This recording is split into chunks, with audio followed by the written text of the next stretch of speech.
அஸ்ஸலாமு அலைக்கும் வரஹ்மத்துல்லாஹி வபரகாத்துஹு. எல்லா போலும் அல்லாஹ் ஒருவனுக்கே உரித்தாக. எனக்கு கொடுக்கப்பட்டிருக்கக்கூடிய தலைப்பு கொட்டி கிடக்கும் வேலை வாய்ப்புகளும் அதை பெறுவதற்கான வழிமுறைகளும். பொதுவாகவே நம்ம மாணவர்கள் எடுத்துக்கிட்டோம் அப்படின்னு சொன்னா, பள்ளியோ கல்லூரி படிக்கும் பொழுது அவங்களுக்கு இருக்கக்கூடிய ஒரு பெரிய கேள்வி என்ன, படிச்சு முடிச்சா வேலை இருக்காங்க, யாருக்கு வேலை இருக்கு?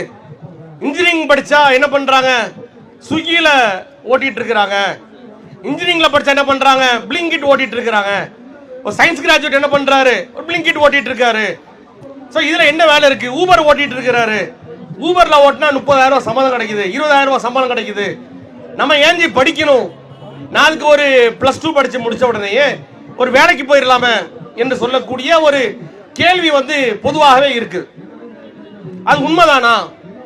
சோ இன்றைய காலகட்டத்தில் என்னென்ன மாதிரியான வேலைகள் இருக்குது, எவ்வளவு வேலை வாய்ப்புகள் இருக்குது, அதை எவ்வாறு பெற்றுக்கொள்வது என்பதை குறித்து தான் ஒரு சிறிய அறிமுகத்தை ஒரு 30 நிமிடத்தை நம்ம பார்க்க இருக்கிறோம். முதல்ல இருக்கிற கேள்வி என்ன, படிச்சவங்களுக்கு வேலை இல்லை. இது உண்மைதானா அப்படின்னா இது ஒரு பச்சை பொய். படிச்சவங்களுக்கு வேலை இல்லைன்ற ஒரு வார்த்தையே கிடையாது.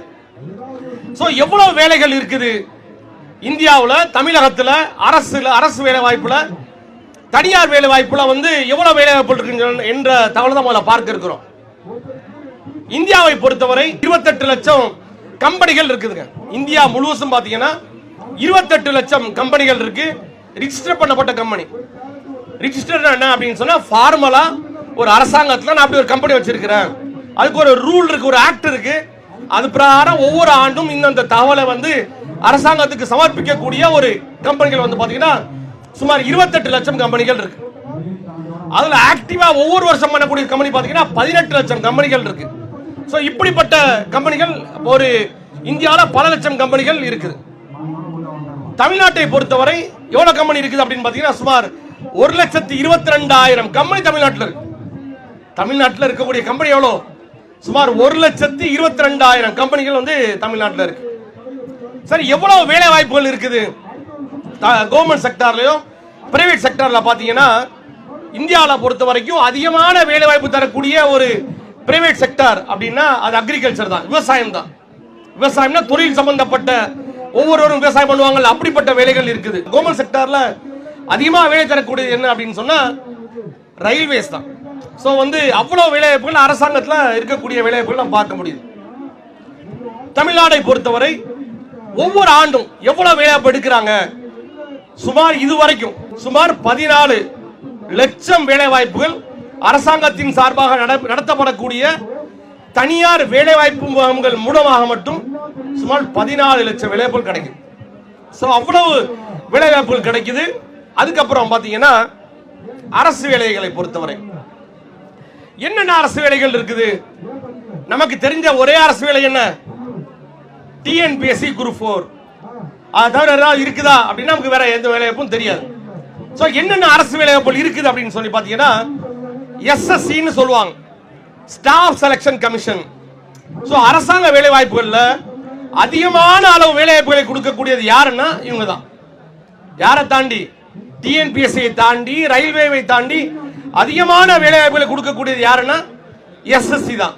ரெண்டாவது யாரு, ரெண்டாவது தான் ரயில்வேஸ் இருக்கிறாங்க. சோ அவங்க என்னென்ன வேலைகள் கொடுக்கறாங்க என்பதை ரெண்டாவது பார்க்கலாம். மூணாவது பாத்தீங்கன்னா யூபிஎஸ்சி. யூபிஎஸ்சி என்ன, ஐஏஎஸ் தேர்வு, ஐபிஎஸ் தேர்வு, என்டிஏ, நேஷனல் டிஃபென்ஸ் அகாடமி போன்ற பல்வேறு வேலைவாய்ப்புகள் எடுக்கக்கூடியவங்க. அடுத்து யார் இருக்கா, பப்ளிக் செக்டார் யூனிட் சொல்லுவாங்க. பப்ளிக் செக்டார் யூனிட் என்ன, கல்பாக்கத்தில் இருக்கக்கூடிய அனல் மின் நிலையம், அணுமின் நிலையம், இஸ்ரோ போன்ற பெரிய பெரிய அரசு நிறுவனங்கள்ல இருக்கக்கூடிய வேலை வாய்ப்புகளை பெறக்கூடியவங்க தோராயமாக 5% இருக்கு. அது இல்லாம பாத்தீங்கன்னா ஆர்மியில, ஏர்போர்ஸ்ல இப்படின்னு நிறைய வேலை வாய்ப்புகள் கொட்டி கிடக்குது. எவ்வளவு கொட்டி கிடக்குது, என்னென்ன மாதிரியான வேலைகளுக்கு ஆள் எடுக்கிறாங்க. இப்போ என்ஐஏ இருக்கிறாங்க. இப்போ உதாரணத்துக்கு தமிழ்நாடு போலீஸ் ஒருத்தர் கைது பண்ணணுங்க, அதுக்கு என்ன வேணும், முதல்ல ஒரு அரெஸ்ட் வாரண்ட் வேணும். அதுக்கு என்ன பண்ணிருக்கணும், உங்க மேல ஒரு கேஸ் இருக்கணும், அதுக்கு ஒரு சார்ஜ் ஷீட் போடப்பட்டிருக்கணும், ஒரு எஃப்ஐஆர் இருக்கணும், அதுக்கப்புறம் ஒரு அரெஸ்ட் வாரண்ட் இருக்கணும். இது இருந்தா மட்டும்தான் ஒருத்தரை கைது பண்ண முடியும். ஆனா என்ஐஏ கைது பண்ணணும்னா எதுவுமே தேவையில்லை, தமிழ்நாடு அரசுடைய ஒப்புதல் தேவையில்லை. கைது பண்ணிட்டு 6 மாசம் கழிச்சு என்ன பண்ணலாம், உங்களை என்னென்ன குற்றங்களுக்காக நான் கைது பண்ணிருக்கேன்னு சொன்னா போதும். அப்படிப்பட்ட அதிகாரமிக்க பதவி. இப்போ நம்ம அமைச்சர்கள் வீடுகள்ல ரைடு போவாங்க. யார் போவா? தமிழ்நாடு அரசினுடைய அமைச்சர்கள் வீடுல சில ரைடு போவாங்க. யார் ரைடு போவா? அமலாக்கத்துறை போவாங்க. இங்கிலீஷ்ல என்ன சொல்லுவாங்க? அது பேரு என்ஃபோர்ஸ்மெண்ட் டைரக்டரேட்னு சொல்லுவாங்க. என்ஃபோர்ஸ்மெண்ட் டைரக்டரேட் அப்படின்னா என்ன? யாருடைய வீட்டில் போய் ஆடிட் பண்ணுவோம்? நீ இந்த தமிழ்நாட்டில் மத்திய அமைச்சராக இருக்கலாம், அவங்க வீட்டில் நம்ம என்ன பண்ணுவோம்? ஆடிட் பண்ணக்கூடிய அதிகாரம் இருக்கு. இன்கம் டாக்ஸ் ரைடு போடுறாங்களா? பெரிய பெரிய யாரா இருந்தாலும் சரி, பெரிய பெரிய அதிகாரிகளாக இருந்தாலும் சரி, அவங்க வீட்டில் ரைடு பண்ணக்கூடிய சிபிஐ போன்ற இப்படிப்பட்ட வேலைகள்லாம் இருக்கு. அதுக்கு என்ன அடிப்படையான குவாலிஃபிகேஷன் பார்த்தீங்கன்னா என்ன இருக்கும்? தமிழ்நாட்டு போலீஸை விட அதிகாரம் மிக்க பதவி. இது யார் கிரியேட் பண்றாங்க? காங்கிரஸ் ஆட்சியில் கிரியேட் பண்ணா. எதுக்கு? யாராவது நாட்டுக்கு அச்சுறுத்தலா இருந்தாங்கன்னா அவங்கள கண்காணிக்கணும், கைது பண்ணணும்னு சொல்லி ஒரு அதிகாரம் கூட வச்சு கொடுத்தாங்க. அதுக்கான எலிஜிபிலிட்டி என்ன? போலீஸ் ஆகிறதுக்கு என்ன எடுத்துக்கணும்? ஒரு +2 படிச்சிருந்தா போதும், 10th படிச்சிருந்தா போதும். எஸ்ஐ ஆகிறதுக்கு என்ன படிச்சிருக்கணும்? டிகிரி படிச்சிருக்கணும். ஒரு என்ஐ அதிகாரி ஆகிறதுக்கு, ஒருத்தர் சிபிஐ அதிகாரி என்ன படிச்சிருக்கணும் தெரியுமா? ஒரு டிகிரி படிச்சிருந்தா போதும். ஒரு பிஏ தமிழ் படிச்சிருந்தா போதும், பிஏ ஹிஸ்டரி படிச்சிருந்தா போதும், பிஏ எக்கனாமிக்ஸ் படிச்சிருந்தா போதும். ஒரு தேர்வு எழுதுனீங்கன்னா நீங்களும் உங்களுடைய ஊர்ல என்ஐஏ அதிகாரியா இருக்க முடியும், சிபிஐ அதிகாரியா இருக்க முடியும், அமலாக்கத்துறை அதிகாரியா இருக்க முடியும். உங்களை கண்டு பயப்படக்கூடிய அதிகாரமிக்க பதவியில் இருக்க முடியும். அந்த பதவிகளை நோக்கி ஏதாவது ஒரு அடிப்படையான அறிவு இருக்கா? நமக்கு இல்ல. என்ஐஏ தேர்வை பொறுத்த வரைக்கும், சிபிஐ பொறுத்த வரைக்கும் 2 விதமா பிரிக்கிறாங்க. ஒன்னு சிஜிஎல் சொல்லுவாங்க, கம்பைன் கிராஜுவேட் லெவல் எக்ஸாமினேஷன் சொல்லுவாங்க. டிகிரி படிச்சவங்களுக்கு 8வது படிச்சிருக்கமா அதுக்கு ஒரு எக்ஸாம் இருக்கு, எம்டிஎஸ் சொல்லுவாங்க. சோ இப்படிப்பட்ட பதவிகள் போனீங்கன்னா என்ஐஏ ஆபீஸ்ல, சிபிஐ ஆபீஸ்ல, நார்கோட்டிக்ஸ்ல, என்ஃபோர்ஸ்மெண்ட் டைரக்டரேட்ல எவ்வளவு பெரிய அதிகாரம் இருக்கக்கூடிய பதவிகளில் கூட என்ன பண்ணலாம்? நம்ம உட்கார முடியும். சோ இப்படிப்பட்ட பதவிகள் போறதுக்கு இருக்கக்கூடிய அருமையான வாய்ப்பு தான் என்னது? எஸ்எஸ்சி. ஒவ்வொரு ஆண்டும் ஒரு 20,000 30,000 பேர் எடுத்துக்கிட்டே இருக்கிறாங்க. முஸ்லீம்களை யாராவது ஒருத்தர் அப்ளை பண்ணுவோமா? பண்ண மாட்டோம். சரி, ப்ரிப்பேர் பண்றது கஷ்டமா? நம்ம டிஎன்பிஎஸ்சி குரூப் 4 எழுதுவோம். டிஎன்பிஎஸ்சி குரூப் 4 என்னலாம் படிக்கணும்? யாராவது எழுதிருக்கீங்களா? டிஎன்பிஎஸ்சி குரூப் 4 என்னலாம் படிக்கணும்? தமிழ் புக் படிக்கணும். வேற என்ன படிக்கணும்? சயின்ஸ் படிக்கணும். வேற என்ன படிக்கணும்? பழைய கொஸ்டின். வேற என்ன? ஹிஸ்டரி படிக்கணுமா? ஜியோகிராஃபி படிக்கணுமா? சிவிக் படிக்கணுமா? மேக்ஸ் தெரிஞ்சிருக்கணுமா? இவ்வளவு படிக்கணும்ல. எஸ்எஸ்சி படிக்கணும்னா 2 தான். ஒன்னு ஆப்டிடியூடு, இன்னொன்னு இங்கிலீஷ், 3வது கரண்ட் அஃபேர்ஸ். 3 டாபிக் தான். இந்த 3 டாபிக்கை நீங்க பிடிச்சிட்டீங்க அப்படின்னு சொன்னா நீங்க ரயில்வேக்கும் போக முடியும், எஸ்எஸ்சிக்கும் போக முடியும், ரயில்வேக்கும் போக முடியும். 2க்கும் ஒரே சிலபஸ் தான். ஒரே டைம்ல ஒரு அதிகாரமிக்க பதவிகளை போய் உட்கார்றதுக்கான ஒரு அற்புதமான வாய்ப்பு. ஒவ்வொரு ஆண்டும் 80,000 பேர் எடுக்கிறாங்க ஒவ்வொரு வருஷமும். ஆனா யாரும் அப்ளை பண்றது இல்ல. ரயில்வே போறோம், ரயில்வேல ஏராளமான வேகன்சிஸ் இருக்கு. ரயில்வேல பாத்தீங்கன்னா ரயில்வேல என்னென்ன ஆபீசர்ஸ் எல்லாம் பார்ப்போம். ட்ரெயின்ல போயிருக்கீங்களா? யாராவது ட்ரெயின்ல யாராவது போயிருக்கீங்களா? நீங்க யாரை பார்ப்போம்? டிடிஆர் பார்ப்போம். டிடிஆர் என்ன படிச்சிருக்கணும் தெரியுமா? டிடிஆர் வரதுக்கு degree, MBBS, BE, BTech, GATE exam, +2 படிச்சிருந்தா போதும். ஒரு +2 படிச்சிருந்தா ஒரு ரயில்வேல இவ்வளவு முக்கியமான ஒரு பதவிக்கு போக முடியும்ல. +2 படிச்சா எவ்வளவு சேலரி கொடுக்கலாம்? ஒரு கடைக்கு வேலை எடுக்கிறேன் கேஜி எவ்வளவு சம்பளம் கொடுப்பாங்க? +2 படிச்சவருக்குன்னா 8,000 கொடுப்பாங்களா? 7,000 கொடுப்பாங்களா? நீங்க டிகிரியில ஒரு +2 படிச்சுட்டு ரயில்வேல ஒரே ஒரு எக்ஸாம் எழுதுனீங்கன்னா 39,200 ரூபாய் சேலரி. எஸ்எஸ்சி படிக்கிறீங்களா? பிகாம் படிச்சா என்ன சேலரி கொடுப்பாங்க? 8,000, 10,000, 12,000 கொடுப்பாங்க. நீ எஸ்எஸ்சி எழுதுறீங்களா? 62,200 ரூபாய் சேலரி. 62,200 ரூபாய் சேலரி. எப்படிப்பட்ட பதவி தெரியுமா? இருப்பதிலே அதிகாரமிக்க பதவி பிகாம் படிச்சவங்களுக்கு. நாம என்ன பண்ணுவோம்? எந்த குரூப் கிடைக்கலையா பிகாம் எடுன்னு சொல்லுவாங்க, எந்த காலம் கிடைக்கலையா பிகாம் எடுன்னு சொல்லுவாங்க. அப்படி ஒரு காலம் இருந்தது. ஆனா பாத்தீங்கன்னா 2Gல ஊழல் நடந்திருக்கலாம். யார் சொன்னா? யார் சொன்னா? CAGன்ற ஒரு நிறுவனம் தான் 2Gல ஊழல் நடந்திருக்கலாம்னு சொன்னாங்க. அப்புறம் இல்லன்னு கோர்ஸ்ல வந்தது. அது ஒரு பக்கம் இருக்கட்டும். சோ இப்படிப்பட்ட இடத்துல CAGல வேலை பார்க்கலாம். நீங்க எங்க வேலை பார்க்கலாம்? அரசாங்கம் சரியா செயல்படுதான்னு சொல்ற இடத்துல வேலை பார்க்கறதுக்கான ஒரு அடிப்படையான ஒரு பதவியில நீங்க இருக்க முடியும். சோ அப்படிப்பட்ட வேலைகள்லாம் நமக்கு இருக்கு. அது இல்லாம இந்தியன் ஆர்மில, ஏர்ஃபோர்ஸ்ல ஆஃப்கேட்னு ஒரு எக்ஸாம் இருக்கு. எவ்வளவு சேலரி? நீங்க NDAன்னு ஒரு எக்ஸாம் இருக்கு, நேஷனல் டிஃபென்ஸ் எக்ஸாம். தெரியுமா யாருக்காவது? நேஷனல் டிஃபென்ஸ் அகாடமி +2 படிச்சிருந்தா படிக்கக்கூடிய மாணவர்கள் மட்டும்தான் எழுத முடியும். டிகிரி படிச்சவங்க எழுத முடியாது. +2 படிச்சவங்க எழுதினா போதும், உங்களுக்கு மாத சம்பளம் 2 லட்சம் ரூபா கிடைக்கும். 2 லட்சம் ரூபா. உங்களுடைய வேலைகள்ல ஒரு முக்கியமான வேலை IAS IPS ஆஃபீஸருக்கு ட்ரைனிங் கொடுக்கக்கூடிய வேலை. எப்படிப்பட்ட வேலை? +2 படிச்சிருந்தா போதும். ஸோ இப்படி நிறைய அரசு வேலைகள் இருக்குது. நம்ம அதை பற்றிய எந்தவித அடிப்படை அறிவும் இல்லாமல் இருக்கிறோம், தெளிவு இல்லாமல் இருக்கிறோம், விழிப்புணர்வு இல்லாமல் இருக்கிறோம். இப்போ அது இல்லாமல் TNPSC குரூப் 1 இருக்கு, குரூப் 2 இருக்கு, குரூப் 3 இருக்கு. ஸோ இந்த மாதிரியான நிறைய வேலைவாய்ப்புகள் கொட்டி கிடக்கு. இப்போ இதை நீங்கள் ப்ரிப்பேர் பண்ணுறதுக்கு என்ன பண்ணுறது? இந்த எக்ஸாமை 4 விதமாக பிரிக்கலாம். ஒன்று ஹை இன்டென்சிட்டி எக்ஸாம்னு சொல்லுவாங்க. என்னது? UPSC NDA போன்ற எக்ஸாம், TNPSC குரூப் 1 எக்ஸாம். இது எல்லாம் பார்த்தீங்கன்னா முதல்ல ஒரே ஸ்ட்ரக்சரில் இருக்கும், ஒரே ஸ்ட்ரக்சரில் தான் இருக்கும். இந்த 3 எக்ஸாம் பார்த்தீங்கன்னா ஒரே ஸ்ட்ரக்சர். ரெண்டாவது பார்த்தீங்கன்னா ஏற்கனவே சொன்ன மாதிரி ரயில்வே, SSC NIA போன்ற தேர்வுகளுக்கு படிக்கக்கூடிய ஒன்று. அப்புறம் TNPSC குரூப் 2க்கு உள்ள தேர்வு. அதுக்கப்புறம் என்ன? டெக்னிக்கல் எக்ஸாம் சொல்லுவாங்க. ரயில்வேலையும் இருக்கு, SSC நடத்தக்கூடிய டெக்னிக்கல் எக்ஸாம். அதாவது சிவில் இன்ஜினியர் மட்டும் எழுதலாம், மெக்கானிக்கல் இன்ஜினியர் மட்டும் எழுதலாம், எலக்ட்ரிக்கல் இன்ஜினியர் மட்டும் எழுதலாம்னு சொல்லி சில தேர்வுகள் இருக்கு. அப்படிப்பட்ட தேர்வுகளும் இருக்கு. அது இல்லாம டைப் ரைட்டிங் தெரிஞ்சிருக்கா? அதுக்கு எக்ஸாம் இருக்கு. எனக்கு ஷார்ட் ஹேண்ட் தெரியுமா? என்னங்க அவ்வளோ செலவாகும்? எவ்வளோ செலவாகும்? 1 லட்ச ரூபா ஆகுமா ஷார்ட் ஹேண்ட் படிக்கிறதுக்கு? டைப் பண்ணி படிக்க 1 லட்ச ரூபா ஆகுமா? 10 லட்ச ரூபா ஆகுமா? 20,000 ரூபா இருந்தால் போதும். 20,000 ரூபா இருந்தால் நீங்கள் +2 படிச்சிருக்கீங்க, ஒரு டிகிரி படிச்சிருக்கீங்க, தமிழில் இங்கிலீஷில் ஒரு short hand type writing short hand தெரிஞ்சுதா, இந்த வேலையை லட்டு மாதிரி அள்ளிடலாம். லட்டு மாதிரி. இப்போ TNPSC குரூப் 4 எக்ஸாம் எழுதுவாங்க. எக்ஸாம் வந்து கொஞ்சம் ஒரு மீடியமாக இருந்ததா, நீங்கள் முஸ்லீமா BC முஸ்லீமாக இருந்தால் உங்களுக்கு கட் ஆஃப் 180 இருக்கும், 180 85 இருக்கும். அதாவது 300க்கு 180 எடுத்தால் உங்களுக்கு கிடைக்கும். நீங்கள் டைப் ரைட்டிங் தெரியுமா, ஷார்ட் ஹேண்ட் தெரிஞ்சுமா, 120 இருந்தால் கிடைச்சிடும். 120 இருந்தால் கிடைச்சிடும். SSC தேர்வில் அதே தான், டைப் ரைட்டிங்கா ஷார்ட் ஹேண்டா. ஸோ அதுக்கு ஏற்றார் போல உங்களுக்கு என்ன பண்ணும், வேலைகள் ரொம்ப ரொம்ப எளிமையாக உங்களுக்கு கிடைக்கக்கூடிய வாய்ப்புகள் நிறைய இருக்கு. ஸோ அப்படிப்பட்ட வேலை வாய்ப்புகளை நோக்கி கொஞ்சம் அவேர்னஸ் தெரிஞ்சுக்கங்க. ஸோ நான் ஒரு வேலை எப்படி அணுகிறது, சென்ட்ரல் கவர்மெண்ட்ல என்னென்ன வேலைகள்லாம் இருக்கு, ஸோ நான் எதை டார்கெட் பண்ண போறேன், UPSC இருக்கா இல்லையா, ஸோ UPSC பண்ண போறேன், TNPSC குரூப் 1ல என்ன பார்க்க போறேன், இல்லை நான் வந்து SSC பண்ண போறேன், SSC ஈக்குவலண்டா என்னென்ன எக்ஸாம்லாம் இருக்கு, என்ன டெக்னிக்கல் நான் டெக்னிக்கல் இருக்கு, இதுக்கு என்னென்ன அவேர்னஸ் நமக்கு இருக்கு, நமக்கு என்னென்ன மாதிரியான எக்ஸாம் இருக்கு, எக்ஸாம் பேட்டர்ன் என்ன.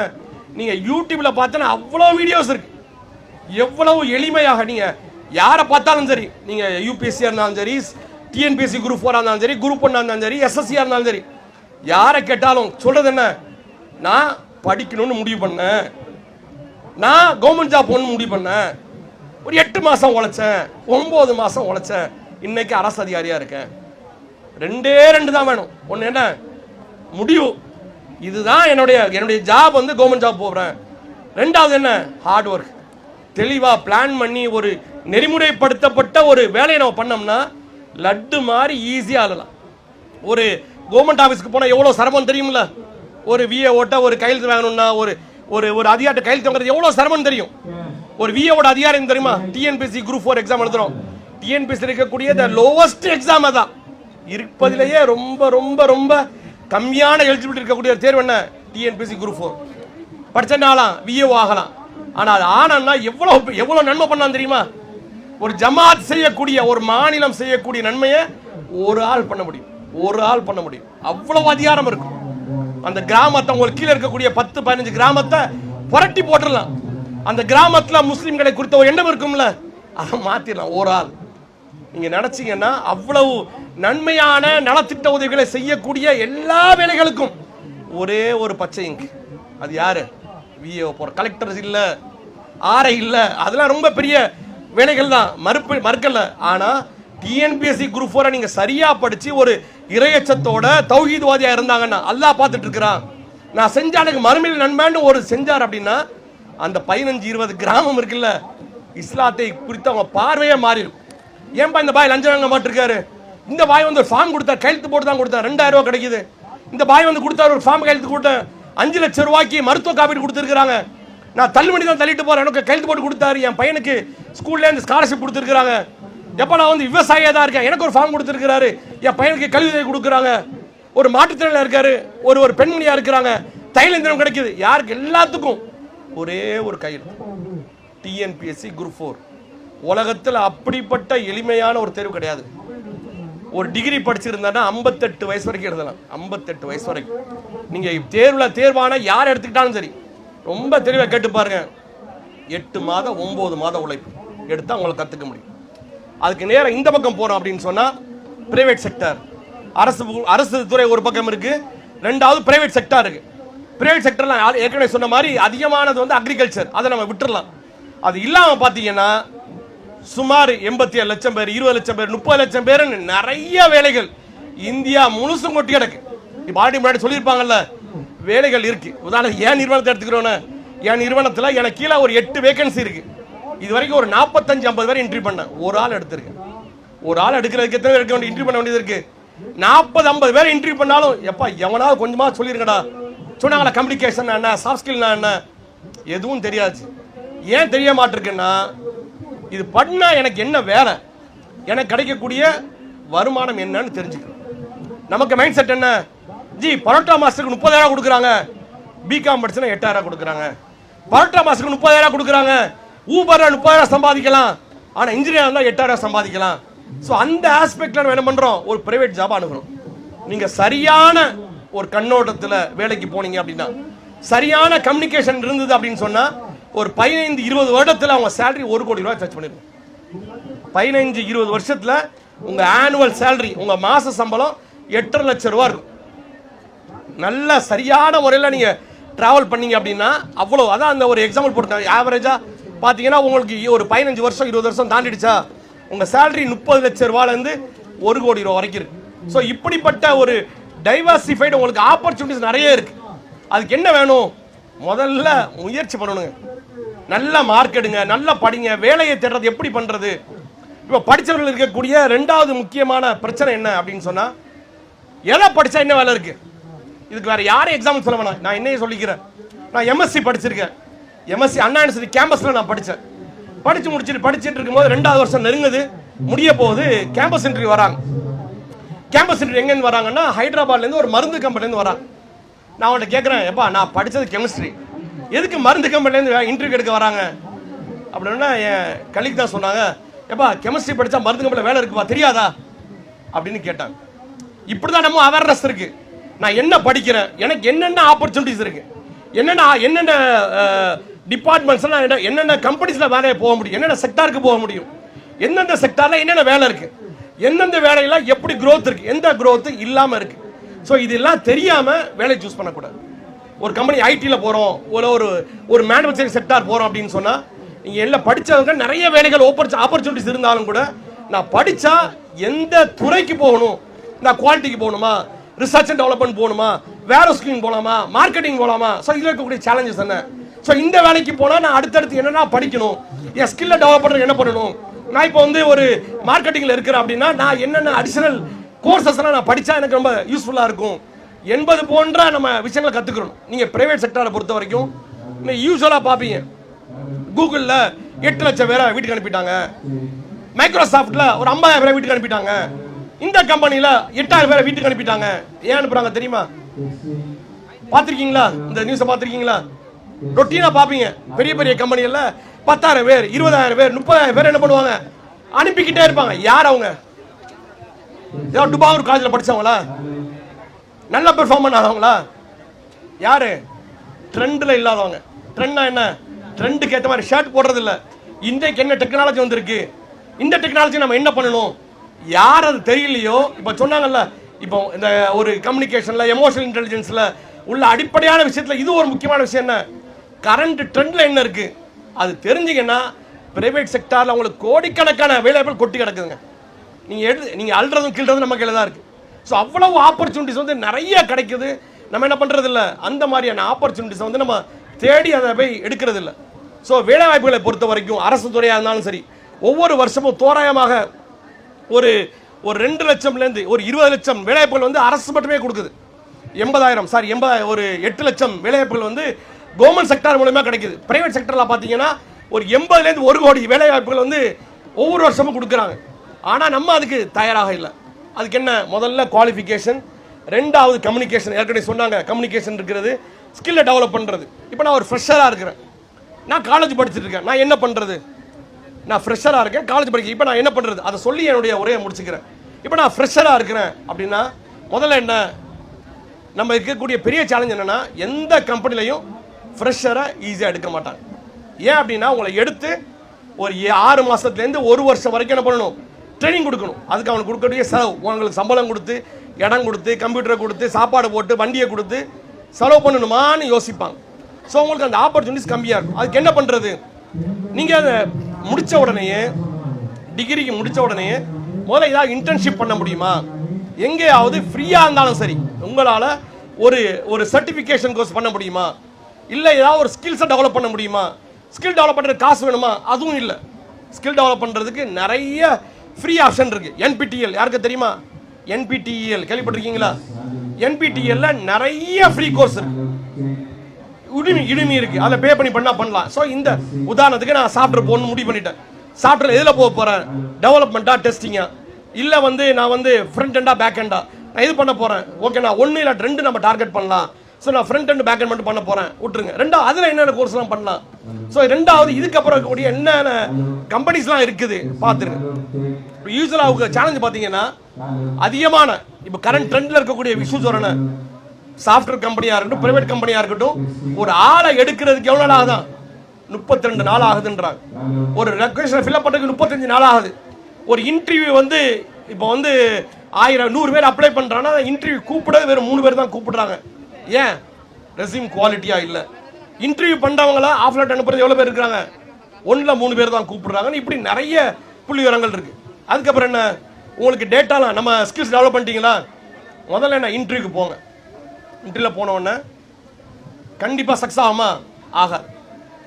சக்ஸஸ் டேட்டா என்ன சொல்லுதுன்னா, ஆவரேஜா பார்த்தீங்கன்னா 3வது இன்டர்வியூவில் தான் ஆவரேஜா 50% ஆஃப் த ஸ்டூடெண்ட்ஸ் 3வது இன்டர்வியூவில் தான் செலக்ட் ஆகிறாங்கன்னு டேட்டா சொல்லுது.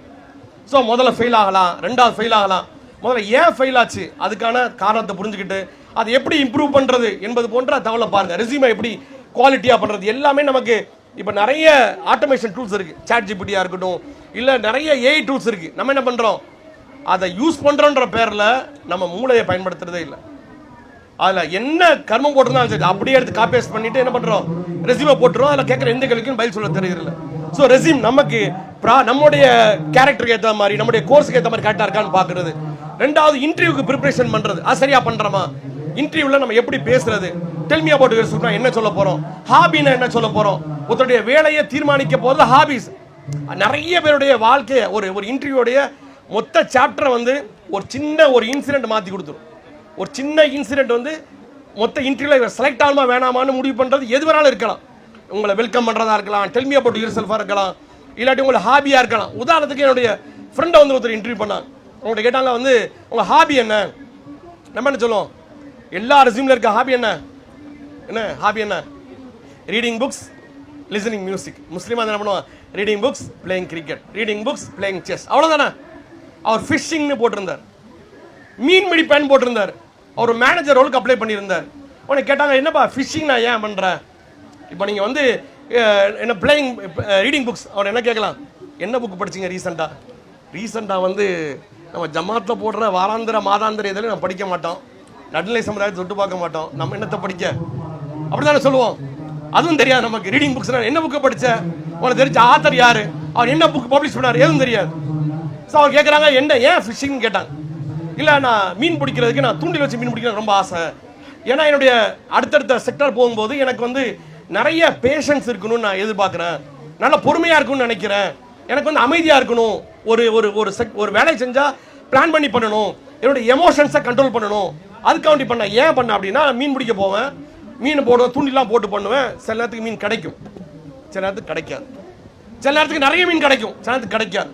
ஸோ கிடைச்சாலும் கிடைக்கலாட்டியும் எனக்கு அது பேஷன்ஸை, நல்லதோ கெட்டதோ, அதை ஈக்குவலாக ட்ரீட் பண்ணுறதுக்கான ஒரு கேரக்டரை பில்ட் பண்ணுறதுக்கு இந்த ஹாபி உதவி பண்ணுச்சு அப்படின்னாங்க. அந்த ஒரு பதிலுக்காண்டி அந்த ஆள் எடுத்தாங்க. ஸோ ஒரு பதில் நீங்கள் டெக்னிக்கலை தாண்டி இப்போ சொன்னாங்கல்ல சாஃப்ட் ஸ்கில் இதெல்லாம் இருக்குது. ஒரு இன்டர்வியூவில் நடக்கக்கூடிய ஒரு சின்ன விஷயம் உங்கள் இன்டர்வியூடைய போக்கையே மாற்றிடும், உங்கள் செலெக்ஷன் ப்ராசஸே மாற்றிடும். இன்னொரு எக்ஸாம்பிள் சொல்கிறேன்னா, என்னுடைய கலீக் ஒருத்தர், அது ஒரு பொண்ணு ஆஃபீஸ்குள்ளே போகிறாங்க, இன்டர்வியூக்கு போகிறாங்க. இன்டர்வியூ போகும்போது என்ன பண்ணுறாங்க, அந்த இன்டர்வியூ ரூம் திறக்கிறாங்க, மே கம்மின்னு கேட்குறாங்க, உள்ளே வாங்கன்றாங்க. உள்ளே தட்டிட்டு உள்ளே போகிறாங்க, அந்த டோர் லாக்கர் இருக்குல்ல தட்டிட்டு கீழே விழுந்துட்டாங்க. எப்படி இருக்கும் நமக்கு? இன்டர்வியூவர் 3 பேர் உட்கார்ந்து இருக்கிறாங்க, நான் உள்ள போறேன், தட்டி கீழே விழுந்திருக்கேன், அப்படியே பப்பரப்பான்னு விழுந்திருக்கேன், ரெஸ்யூம் அங்கே பேக் இங்கேன்னு கிடக்குது. என்ன பண்ணுவோம்? நம்ம என்ன பண்ணிடுவோம்? பிடிச்சா பாருங்க ஓட்டம், நின்றது பஸ் ஸ்டாண்ட் தான்டா, அப்படிதான் நிற்போம். அப்புறம் என்ன எந்திச்சு அந்த பொண்ணு உட்காருது, அவங்கள்ட்ட ஒரு கேள்வி கேட்குறாங்க, ஹவு டு யூ ஃபீல் அப்படின்னு கேட்குறாங்க. நம்ம என்ன சொல்லுவோம்? என்ன சொல்லலாம் ஜி? நான் கவனிக்கல, நெக்ஸ்ட் நல்லா வந்துடுறேன் அப்படிதான் சொன்ன. வேற ஏதாவது சொல்லலாமா? Sorry sir, I made a mistake. அந்த பொண்ணு சொல்லுச்சு, I have fallen into the company அப்படின்னு சொல்லுச்சு. நான் கம்பெனிக்கு உள்ள விழுந்துட்டேன்னு சொல்லுச்சு. அந்த பொண்ணுக்கு எந்த கேள்வியும் இல்லாம எடுத்தாங்க, அவ்வளவுதான். சோ எது இன்டர்வியூல எது தீர்மானிக்கும்? சோ இது எப்படி கான்ஃபிடன்ட் வரும் அப்படின்னு சொன்னா, நீ இன்டர்வியூக்கு ப்ரிப்பேர் பண்ணா மட்டும் தான் அந்த கான்ஃபிடன்ட் வரும். டெல் மீ அபௌட் என்ன சொல்ல போறேன், டெக்னிக்கல் என்ன கேள்வி கேட்க போறாங்க, என்ன மாதிரி கொஸ்டின்ஸ்லாம் கேட்க போறாங்க, என்ன பதில் கேட்க போறாங்க, ஹாபியை பத்தி நான் சொல்ல போறேன், உங்களுடைய ஸ்ட்ரென்த்னா என்ன, வீக்னஸ்னா என்ன, எல்லாத்துக்கும் நான் ப்ரிப்பேர் பண்ணாதான் இந்த கான்ஃபிடன்ட் வரும். இல்லாட்டி என்ன வராது, இந்த கான்ஃபிடன்ட் வராது. ஸோ இன்டர்வியூல பொறுத்த வரைக்கும் ஈஸியா சக்சஸ் பண்ணலாம். ஆனா என்ன, எந்த இன்டர்வியூல தோத்தாலும் சரி, அடுத்து என்ன, நான் எதை கரெக்ட் பண்ணணும், எதை இம்ப்ரூவ் பண்ணணும், என்ன ஜாப் இருக்கு, அதுல என்ன growth இருக்குன்னு பார்த்து கரெக்டான வேலையை தேர்ந்தெடுங்க. ரெண்டாவது, அந்த கேரக்டர், அந்த ஜாப் ஆப்பர்ச்சுனிட்டில உச்சகட்டத்தை அடைவதற்கு நான் என்னென்ன திறமையை வளர்த்துக்கணும், என்னென்ன கம்யூனிகேஷன் வளர்த்துக்கணும், அதை பிளான் பண்ணிக்கோங்க. மூணாவது, சாஃப்ட் ஸ்கில். சொன்ன சின்ன சின்ன விஷயங்களாக இருக்கட்டும், நான் எப்படி என்னுடைய கேரக்டரை, என்னுடைய ஆஸ் அ ஹியூமன் பீயிங்கா, ஆஸ் அன் எம்ப்ளாயியா எப்படி I will be a value addition to the company என்பதை நீங்க ப்ரூவ் பண்ணிட்டீங்கன்னா கிடைக்கக்கூடிய லட்சக்கணக்கான வாய்ப்புகளில் ஈஸியா அள்ளிடலாம். ஸோ நீங்க அந்த மாதிரி வேலைகள் எடுத்துட்டீங்க அப்படின்னு சொன்னா, நீங்க உங்க வீடு மட்டுமில்ல, உங்க உறவினர்கள், உங்க குடும்பம், உங்க தெரு, உங்க சமுதாயம் அடுத்த கட்டத்திற்கு கொண்டு போவதற்கான எளிய வாய்ப்பாக இருக்கும். ரொம்ப 30 நிமிஷத்துல எவ்வளவு சுருக்கமாக சொல்ல முடியுமோ சொல்லியிருக்கோம். அரசு வேலைவாய்ப்புகளுக்கு கூடுதலாக கவனம் செலுத்துங்க. எஸ்எஸ்சின்னு ஒரு தேர்வு இருக்கு, என்டிஏன்னு ஒரு தேர்வு இருக்கு, டிஎன்பிஎஸ்சி தேர்வு இருக்கு, ரயில்வே தேர்வுகள் இருக்கு, அதே மாதிரி ஜட்ஜஸ் போன்ற தேர்வுகள் இருக்கு. ஸோ இந்த மாதிரியான தேர்வுகளுக்கும் நீங்க முயற்சி பண்ணுங்க. உங்களுக்கு எந்த சந்தேகம் வந்தாலும் சரி, உங்களுடைய மாவட்ட கிளை மாணவனை தொடர்பு கொண்டு உங்களுக்கான வழிகாட்டுதலை காட்ட இறைவனாடினால் மாணவர் நீ தயாராக இருக்குன்னு சொல்லிக்கொண்டு என்னுடைய உரை நிறைவு செய்கிறேன். வாஹிர் தவானா அல்ஹம்துலில்லாஹி ஆலமீன். அஸ்ஸலாமு அலைக்கும் வரஹ்மத்துல்லாஹி வபரகாத்துஹு. அல்லாஹு அக்பர், அல்லாஹு அக்பர்.